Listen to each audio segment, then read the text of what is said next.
Bonjour à tous et bienvenue pour cette nouvelle vidéo. J'espère que vous allez bien, que vous avez passé une très bonne semaine. Aujourd'hui, je vais vous parler des livres. Je vais vous présenter quelques romans que j'ai envie de lire absolument, là maintenant tout de suite, parce que j'en ai envie, parce que j'en ai terriblement envie.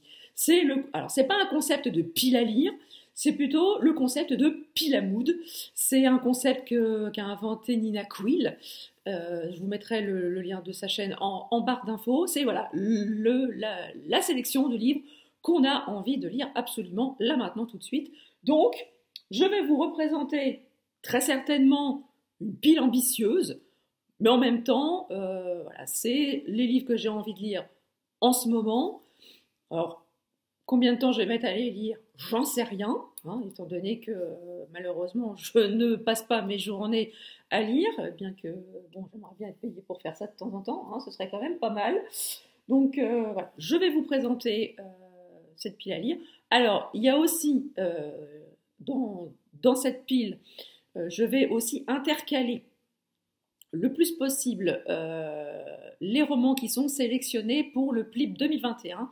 Je vous remettrai bien évidemment en barre d'infos la liste des sélectionnés, des 26 sélectionnés pour cette année, pour ce prix. Parce que là, si je vous énumère tout, d'abord, ça va être archi long pour vous. Vous allez décéder en regardant cette vidéo. Déjà que avec tout ce que je vais vous présenter, si vous restez jusqu'au bout, eh ben, je vous tire mon chapeau. Donc, commençons dès maintenant cette présentation. Donc, voilà, j'ai envie de me plonger dans De soleil et de sang de Jérôme Loubry, paru aux éditions Calman Lévy. Ça se passe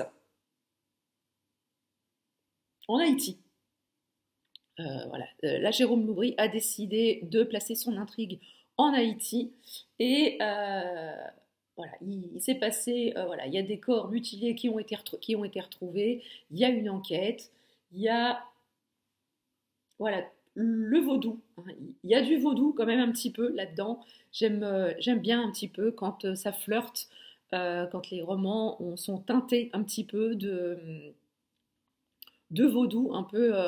Il y a un roman que j'ai lu l'année dernière, en fin d'année dernière, c'était L'emprise des sens qui se déroulait en Louisiane, où le vaudou avait quand même aussi sa place dans le récit, et je trouvais que ça a donné un peu d'exotisme dans ce récit, et comme j'aime beaucoup la plume de Jérôme Loubry, j'ai vraiment hâte de me plonger dans ce roman. Alors, j'ai vraiment aussi envie de romans historiques, de romans qui nous permettent l'évasion, hein, comme on ne peut pas non plus voyager comme on veut en ce moment. J'ai vraiment envie d'évasion, envie de me perdre dans des contrées lointaines. Et quoi de mieux que d'aller se perdre à Babylone, le réveil des passions de Catherine David en collaboration avec Françoise Bouron, paru aux éditions XO. Donc ici, on va se retrouver au 6e siècle avant Jésus-Christ et on va se retrouver dans la cité de Babylone. De nombreux cadavres sont mutilés, sont découverts. Est-ce que c'est une punition divine? Est-ce que ces meurtres ont une autre raison? Il va y avoir une enquête de mener. Alors, entre trahison, ambition et intrigue amoureuse, entre thriller et saga historique, ce roman flamboyant nous entraîne au cœur de la vivante et sulfureuse Babylone. Voilà, si ça, c'est pas une invitation au voyage, si ça, c'est pas une invitation à partir en voyage dans une cité disparue, eh ben, si vous me dites le contraire, eh ben, apportez-moi les preuves, hein, les gars. Parce que là, franchement, je pense que mon envie d'évasion et de contrées lointaines va être servie. Autre roman que j'ai très très envie de lire, c'est Le jour où d'Amélie Antoine, toujours aux éditions XO. Je vous rassure tout de suite, je ne suis pas, je ne suis pas sponsorisée par XO, même si vous allez voir qu'il y a 3 autres romans de chez XO dans cette palle. J'aime beaucoup ce que fait Amélie Antoine. On part toujours dans l'idée de départ d'un roman, d'un roman contemporain, et il y a toujours quelque chose dans les romans d'Amélie Antoine, un petit twist qui nous fait basculer dans le noir. Et je pense franchement que ce roman ne va pas échapper à cette règle. Et j'aime voilà, j'aime beaucoup voilà, ce carrousel là qui nous fait. Voilà, j'ai fait un jour ce manège. Hein, je crois que c'était. Je sais plus si c'était au parc Astérix. Je sais plus. Je sais que je l'ai fait.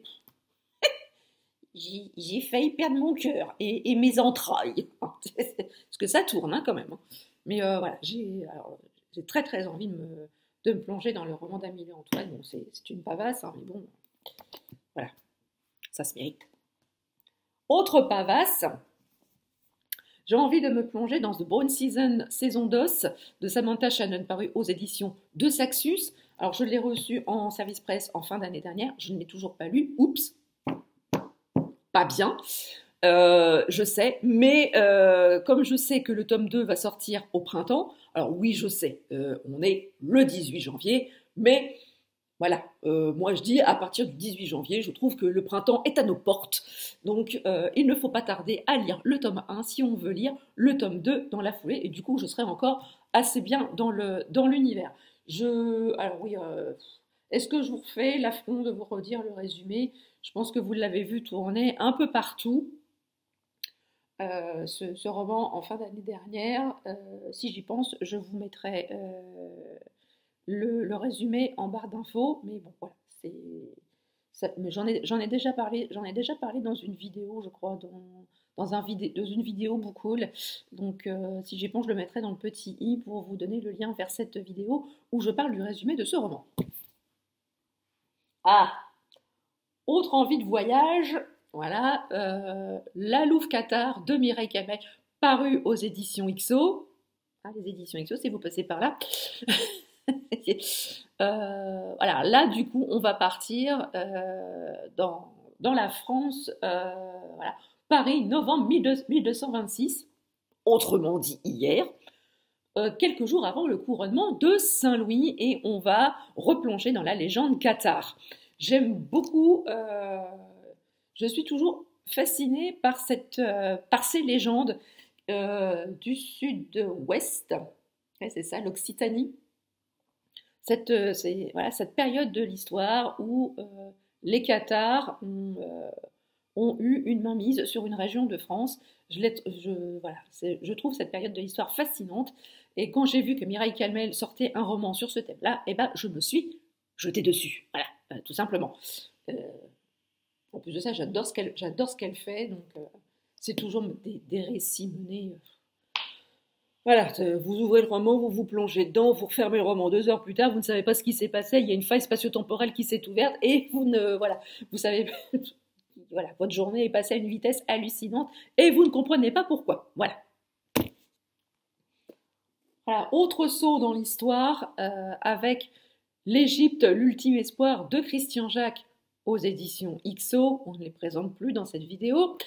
Alors voilà, je n'en dirai pas plus sur ce roman, si ce n'est que c'est du Christian Jacques, l'un des meilleurs spécialistes de l'Égypte ancienne dans le monde littéraire. Il est connu, reconnu. Là, on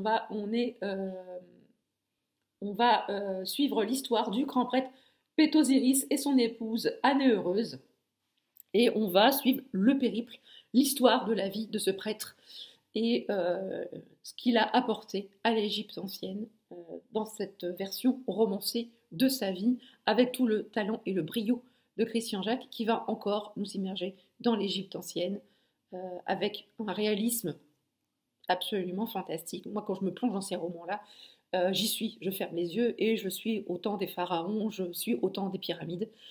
Voilà, je me promène voilà, dans une magnifique tunique en lin avec quelques bijoux et je me promène voilà, je me promène dans l'Égypte ancienne telle que décrite par Christian Jacques. Et c'est vraiment un voyage absolument fantastique. Pour ceux qui sont férus d'antiquité d'Égypte ancienne, plongez dans tous les romans de Christian Jacques, voilà, vous ferez une parenthèse dans le temps. et c'est absolument génial.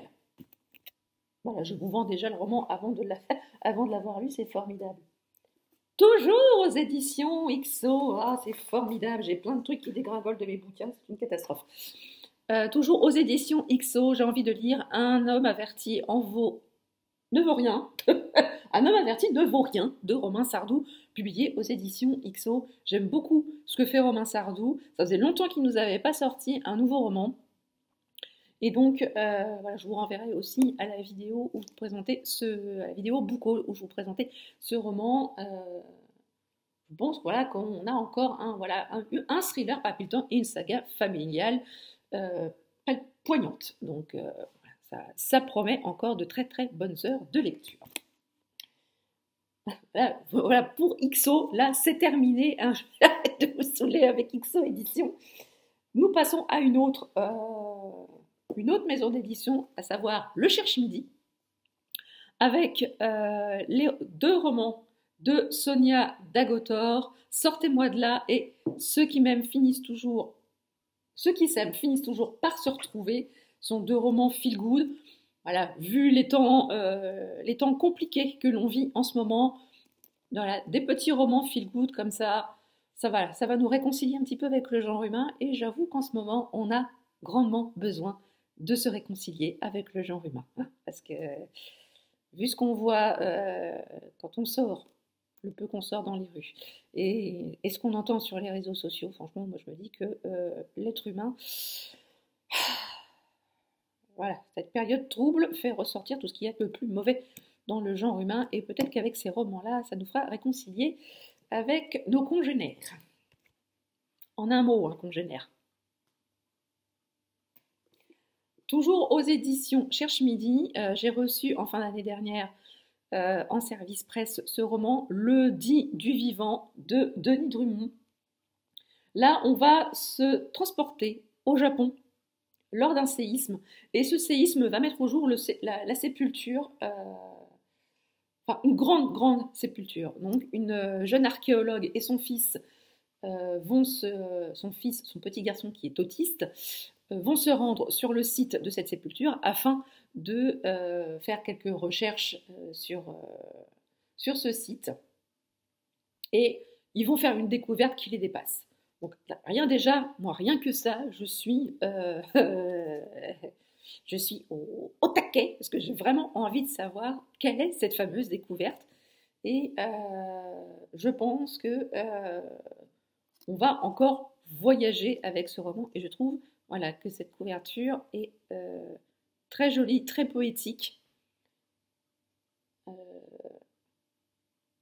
J'aime beaucoup. Et voilà, l'illustration, c'est et La Grande Vague de Kanagawa Dokusai. Et voilà, j'aime beaucoup cette illustration. Enfin, voilà, je ne peux pas vous en dire plus, hein, parce que je ne l'ai pas encore lu, mais en tout cas, la 4e de couvre me donne très très envie de lire ce roman. On vient au bout quand même de cette vidéo. Là, du coup, je vais vous présenter les 2 qui suivent en même temps. Voilà, j'ai aussi très envie de me mettre à jour sur la série des Chroniques de Sainte-Marie de Jodie Taylor, où vous avez ici le tome 5, Hier ou jamais.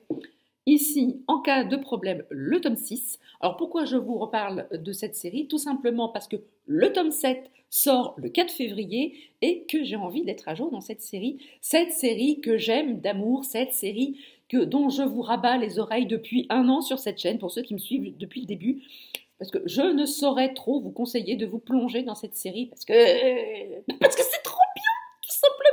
Hein, pourquoi vous dire je vais pas non plus chercher 50 arguments, parce que c'est trop bien, voilà. Si vous aimez les voyages dans le temps, si vous aimez l'histoire, si vous aimez les personnages qui ne se prennent pas au sérieux, des personnages qui sont cash, eh ben allez-y, foncez. Voilà. Je ne peux pas faire mieux pour faire la promo de cette série que j'aime d'amour, et je ne saurais remercier Agnès, l'attachée de presse, qui m'a proposé il y a 2-3 ans maintenant le premier tome de cette saga, et j'étais très très loin de penser que j'allais autant adorer cette série quand j'ai accepté de recevoir le premier tome de cette série. Et franchement, c'est une série qui gagne à être connue. Il y a énormément de tomes, c'est vrai, mais voilà, ça se, ça se déguste comme une saison de votre série chouchoute. Ça se déguste, ça se savoure ou ça se dévore. C'est comme vous le sentez. Si vous aimez faire durer le plaisir ou si vous êtes comme moi que vous préférez lire les séries tout de suite, tout de suite, tout de suite.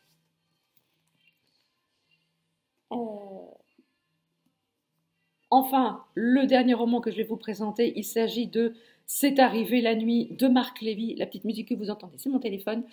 Paru aux éditions Robert Laffont dans la collection Versilio. J'adore Marc Lévy depuis des années, je le suis depuis ses débuts. Je vais très très vite lire ce roman car j'ai vu sur les réseaux sociaux que le tome 2 arrivait au mois de mars. Donc voilà, pour être au taquet sur cette série, je vais très très vite me plonger dedans parce que j'adore Marc Lévy et je pense très sincèrement que là je vais terminer ma lecture en cours et que je vais garder celui-ci pas très loin et que ça va être ma prochaine lecture. Donc vous en aurez très très vite des nouvelles dans un prochain point lecture sur la chaîne. Voilà, cette vidéo est à présent terminée. J'espère qu'elle vous a plu. N'hésitez pas à me dire en commentaire ce que vous avez choisi de lire. Si vous aussi vous avez une pile à lire pour janvier, pour l'hiver. Si vous avez vous aussi une pile à mood, n'hésitez pas à me dire en commentaire ce que vous lisez en ce moment, ce que vous avez envie de lire en ce moment. Je serais ravie d'échanger avec vous. Si cette vidéo vous a plu, n'hésitez pas à mettre un petit pouce en l'air et à le partager sur vos différents réseaux sociaux. Sur ce, je vous souhaite de très très belles lectures. Prenez bien soin de vous et je vous dis à très bientôt pour une prochaine vidéo. Ciao!